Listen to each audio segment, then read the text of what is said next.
FM Live Drama. Hello mga idol! Itago niyo na lang po ako sa pangalang Richard. 28 years old at nakatira sa Malabon City. Kasalukuyan po ako nagtatrabaho sa isang BPO company dito sa Ortigas mga idol. So far, so good. Kahit papaano nakakaipon na rin ako. At by the way, hindi pala ako straight guy mga idol May pagkamalambot po ang kilos ko. At usually yung tawag nila sa mga katulad ko ay pamen. Kumbaga, sa unang tingin hindi nila aakalain na bading ka. Dahil hindi naman ako cross-dresser mga idol Mukha pa rin naman akong lalaki. I mean, gwapong lalaki. Kaya laking pasasalamat ko na lang. Dahil yung TL ko ay isa ring malambot na pamen kagaya ko. Maraming salamat po mga idol. Muli ito po si Richard. And I thank you.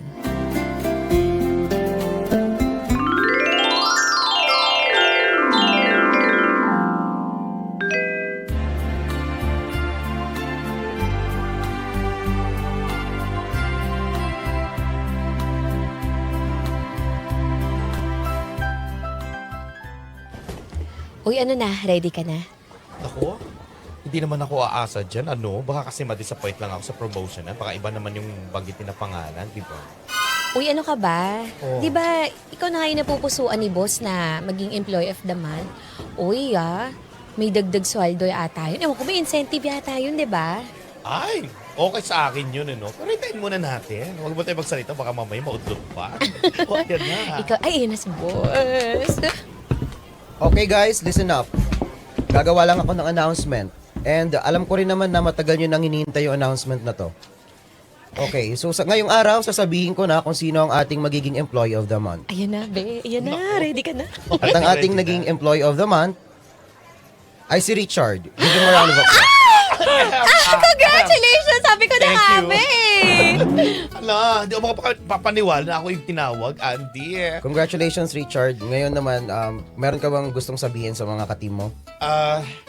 First of all, thank you so much, boss, sa pagtitiwala. At syempre sa mga kasamahan ko, maraming salamat. At pag-iibayuhin ko, Pat, syempre yung working relationship natin, aayusin natin, di ba? Taray.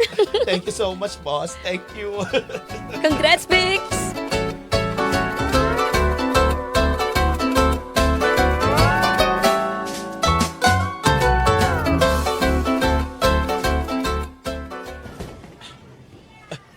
Ay, boss! O Richard? Pauwi ka na ba? Oo. Ay, meron pa pala akong gagawin. Kailangan ko pa mag-prepare para sa ating team building By the way, inaisip ko pala i-assign kita. Gusto mo bang mag-assign na lang sa event natin? Okay, boss. Pero anong floor po ba kayo? Sa ground floor ako. Okay. Ayan. Ako? Oo. Kasi next month, meron tayong team building na gaganapin. Gusto ko sana na merong magiging leader para hanapan tayo ng venue tsaka yung mga gamit na gagamitin. Sure, boss. Ako nang bahala. So, ako na bahala mag-organize ng team building natin. Gusto mo ba samahan na kita pag bibili ka ng mga gamit? Hindi na. No need na, boss. Ako nang bahala, ha? Sigurado ka ha? Opo, walang problema. Ako na lahat, tapos ipapa-approve ko na lang sa'yo. O sige, chat-chat na lang tayo. Dito na muna ako. Pogi talaga ni boss.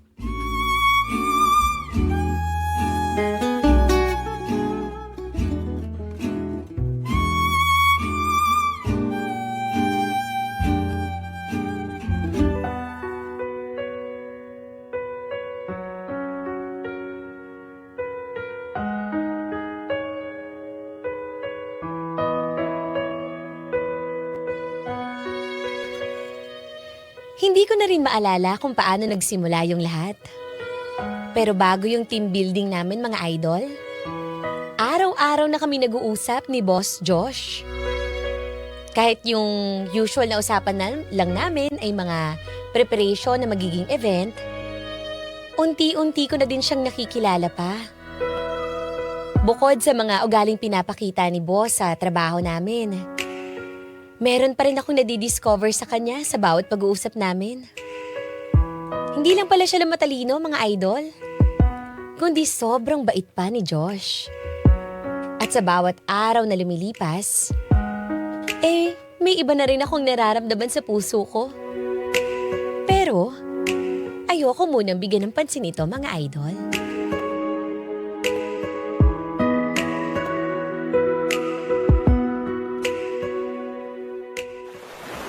Cheers! Cheers! Wow! Thank you, boss. Ito mo kami dinala. Sobrang social ng resort. Oh, walang anuman, pero ang nagplano talaga ng event na to ay si Richard, kaya ibigay pa rin natin sa kanya yung ano na to. Oy, grabe ka naman, boss. Inatasan mo lang ako. Oy, cheers it's tayo dahil sa'yo, Tayo na Richard. partner. Cheers! Cheers! Malalasing na ako. Naku, titibay nyo ang dalawa mong minom eh. Ito si Andy, tsaka ikaw, Chard. Kilala ko kayo. Titibay nyo minom. Uy, ako, medyo nalalasing-lasing na ako. Uy, teka. Uy, ito. Uy, May alak pa ako dito. tagal mo naman dumating, Tom. Akin yung bote. Di ba lalaro muna tayo bago tayo magkalasingan dito. Ay! Kasi mamaya may pumasok na sa kwarto eh. Oo, sige. Teka. Tatagi ko lang to, ah. Dami nyo talagang pauso. Nakakaya kay Boss Josh. Oh. Uy, oo nga pala, boss. Prepare kasi namin yung parang spin the battle na lang tayo. Ito, nilatag ko na yung board para hindi naman umano subuha ang Akin na yung baso. Yung bote. Boss, madali lang to ha. Boss, team building naman natin to. Walang KJ dito ha. Hoy, makapagsalita ka naman, buboy. Okay lang naman sa akin, medyo may tama-tama na rin naman tayo. Maglaro na lang tayo muna. Ayos, ganyan sige. yung mouse okay. Pag may tama na, di ba? Mas nagiging honest. Ikot na natin to ha.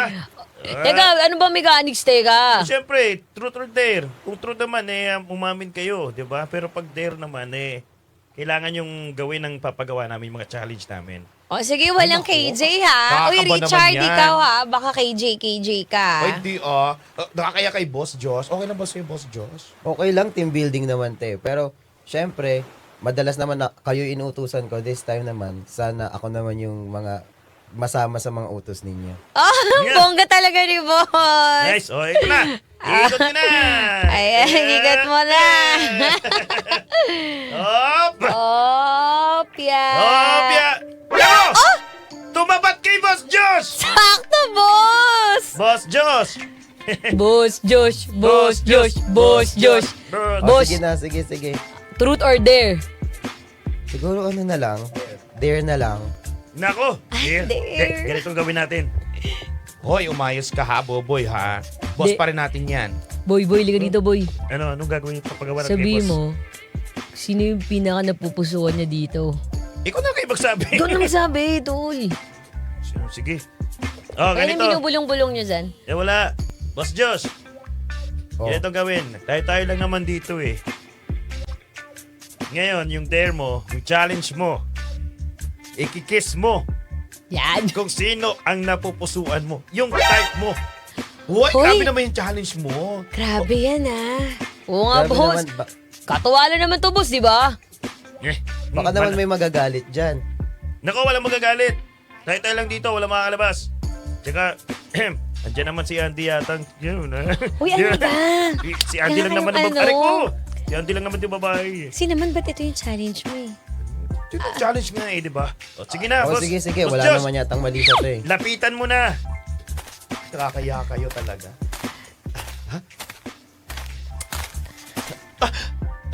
Boss Josh, bakit ako yung hinalikan mo? Ako. Si Richard! Richard?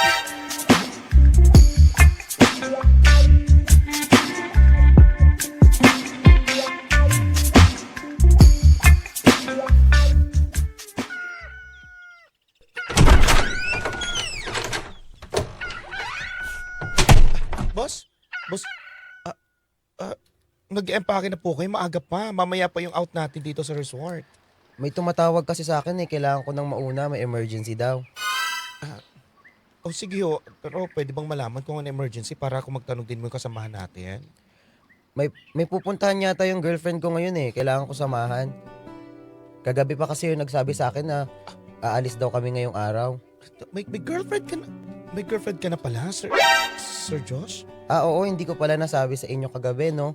Pero Magpo 4 years na rin kami ng girlfriend ko.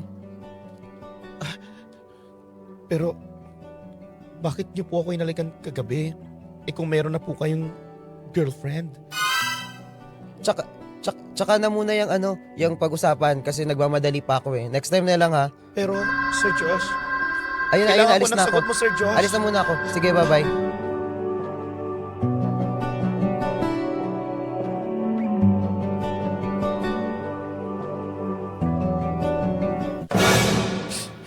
Ano ba? Kanina ka pa iyak na iyak. Bakit ka nila buboy pagtatawanan ka nun? Wala, nang nasasaktan lang kasi ako ng mga nangyari doon sa team building natin. Bakit nga kasi? Hindi na pa ako tanong ng tanong eh. Kita mo, di ba? May girlfriend na pala si Sir Josh. Hindi pa rin malinaw sa isip ko kasi kung bakit niya ako inalikan. Bakit ako yung pinili niya nung tinanong siya ni Buboy na kung sinong tipo, natitipuan niya doon sa kasamahan natin doon sa team building, pero ako yun. Talaga? May girlfriend pala siya? Oo. Akala ko nga Bex yun eh. Yun nga rin yung alam ko. Anyways, magtrabaho na lang muna tayo. Ay, sandali.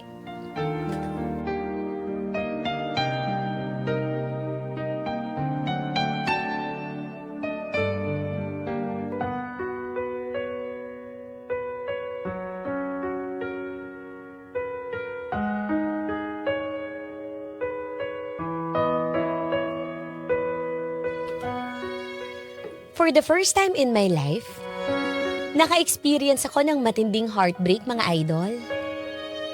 Kung kailan naman ako naging sigurado sa feelings ko. Malalaman ko pang may nagmamay-ari na palang iba sa taong mahal ko.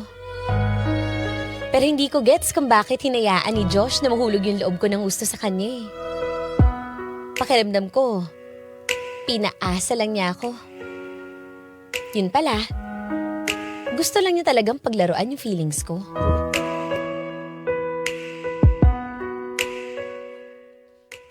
Ay nako, kailangan natin tapusin to kaagad. Baka kailangan kasi ni boss to eh. Naku, masyado ka namang effort. Eh, di ba? Niloko-loko ka nga lang yan. Dapat nga hindi mo siya masyadong ginagaling sa trabaho eh. Ay nako, hindi pa rin makamove on kasi. Uy, speaking of the devil. Ayan o, parang ang lungkot. Morning, boss! Morning. Ay, dumaan lang. Nako, teka lang ha, iiwan muna kita dito, auntie. Uy, bakit? Puntahan ko lang si Josh. Yan ka na naman eh. Aasa ka na naman dyan. Hayaan mo na nga yan. Kung sumibangot yan, hayaan mo na. Hindi. Hindi ako mapalagay tsaka mapakali pag nakikita ko siyang malungkot. Parang nalulungkot din ako. Hoy, ano ba? Saglit lang, dyan ka lang muna. Huwag mo Susundan lang ko siya. puntahan. Talaga oh.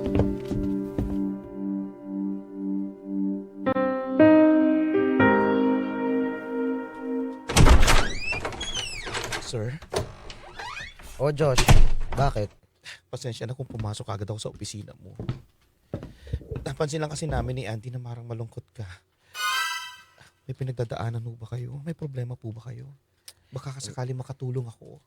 Hindi, wala yun. Tsaka hindi na parte ng trabaho mo yun. Bakit mo pa tinatanong sa akin? Boss Josh, malakas ang pakiramdam ko na hindi lang katrabaho yung tingin mo sa akin. Concern na rin ako sa'yo. Sabihin mo na sa akin, ano bang pinagdadaanan mo? Alam mo kasi, Richard, naghiwalay na kami ng girlfriend ko. Di mas pa... bakit? Nung araw kasi na umalis ako dun sa team building, nalaman ko din kaya pala siya may sakit. Buntis pala siya. At hindi pala ako yung ama ng dinadala niya. Kaya nakipaghiwalay na lang ako. Ang tagal na pala niya ako niloloko. Sir Josh, huwag kang mag-alala.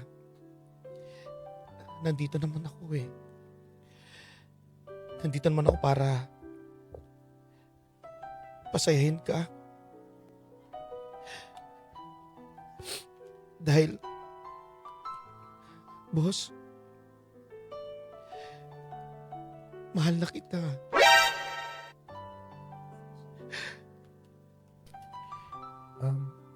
Special ka din sa akin, Richard.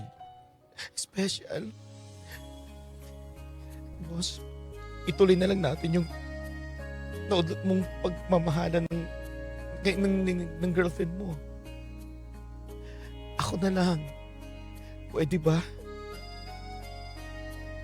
Ako na lang. Boss Josh, please. Ako na lang. I lie awake at night, see things in black and white. I've only got you inside my mind. You know you. Ay, naku.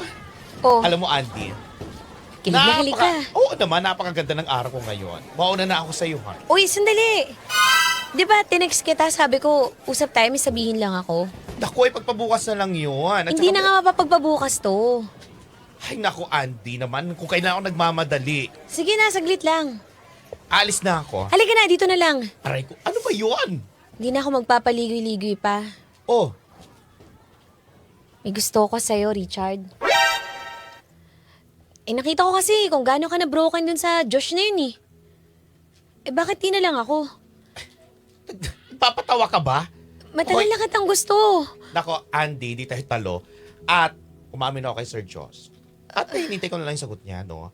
At saka naku, naluloka ka na.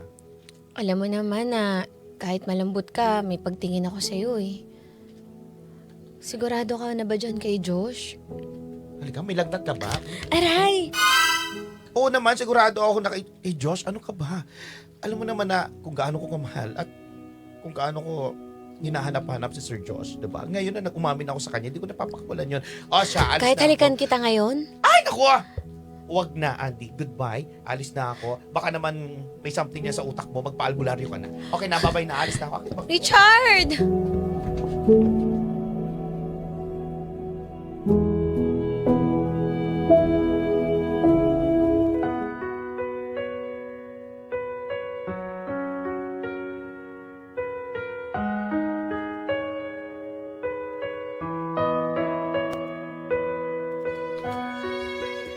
After a few weeks, bumalik na kami ulit sa dati ni Josh. Sweet na ulit siya sa akin. At ramdam ko ulit yung concern niya. Pero to be honest, cautious na rin ako sa mga pinapakita sa akin ni Josh ngayon Natatakot kasi ako na gawin lang niya akong rebound, mga idol. Kasi gets ko naman na nasa healing stage pa rin siya hanggang ngayon. But at the same time, masaya na lang ako dahil nandito siya. At okay na kami. At kahit papano, alam kong may tsansa pa rin para sa aming dalawa, mga idol. Hindi man kami tanggap ng buong mundo. Alam ko naman na wala kaming inaapakang tao At love wins pa rin, mga idol. Maraming salamat po sa pagtanggap ng kwento ko. Ito po si Richard. Gumagalang. Mga idol, may kwento ka bang gustong ilabas? Sa yaman o sakit? May handang makinig. I-chat mo lang kami sa Facebook page 93.9 IFM Manila para bigyang buhay dito sa IFM. Dahil ang kwento ng idol, maririnig ko na yarn. Hindi lang sa radyo. Ang IFM live drama ay nasa Spotify na rin. Available din sa YouTube at Facebook. Grabe naman yun! Ay. Love wins nga naman, Daddy Dog. Ano kaya mangyayari sa kanilang dalawa no? Nagkatuluyan na kaya kayo, no? Oo, nagkatuluyan Interesado na na kami. At saka ano pa yan nangyari kay Andy? Oo nga. Well, hindi siya gusto Oo, hindi kayo talo May mga ganun kasi talagang babae, Daddy Dong. Oo naman. Ang dami Pero- ko rin kaklase nung college. May nagkakagusto siya sa yun talaga yung mga type niya, yung mga lalaking malalambot. Yung mga pamen nga na tinatawag. Mm-mm. Ay, talagang may kaklase kasi ako dati na akala namin talaga bakla siya. Okay. Oo, yung pala ganun lang talaga siya Malambot. malambot. Mhm. Oo, tapos kasi yun mabaliktad naman kaya iniiwasan siya ng mga babae kasi nga Okay. Kasi akala nila bading. Oo, pero nung nagulat kami, nag-asawa siya, B. Oy! O, diba? Ang daming ganyan May ganyan. Pero mayroon din nagkatuluyan sa amin. Pamen. Pamen talaga siya. Talagang lalaki yung gusto niya nung mga high school pa kami. Oo. Tapos hanggang ngayon, nagkatuluyan sila ng Lalaki din. Hindi. Kaklase ko na lalaki. Okay. Diba? Ang ganda naman ng kwento natin for today. At malay mo, itong gumanap na si Josh. Oo, yan. Magkagusto din siya sa babae balang araw. Diba? May gusto ka bang batian, Josh? Gusto ko lang po i-shoutout yung mga classmate ko tsaka mga ka-schoolmate ko sa Cavite State University. And of course, lahat ng CBSU Hornets Cheer Squad po. Ayan. Hoy, wow. So, cheering leader ka pala. Yes, Oh, cheerleader. Bongga. Ikaw ba hinahagis? Hindi po ako po yung nagbubuhat. Ay! Alam ko yung hinahagis. Medyo mabigat siya. Oo, kawawa yung maghagis sa'yo. Ayan, maraming salamat, Josh. At thank you, mga idol. Pwede pa rin niyo po mapakinggan ang FM Live Drama sa Spotify at sa YouTube. Pwede mapanood. Kaya ano pang hinihintay ninyo? Bisitahin na yan sa Spotify. Subscribe nyo lang. FM Live Drama. Ate! Anong FM station ang pinapakinggan mo? IFM! Ano ulit? IFM! Ano? IFM nga ni! IFM nga ni! Oh, man! Narinig ko na yan!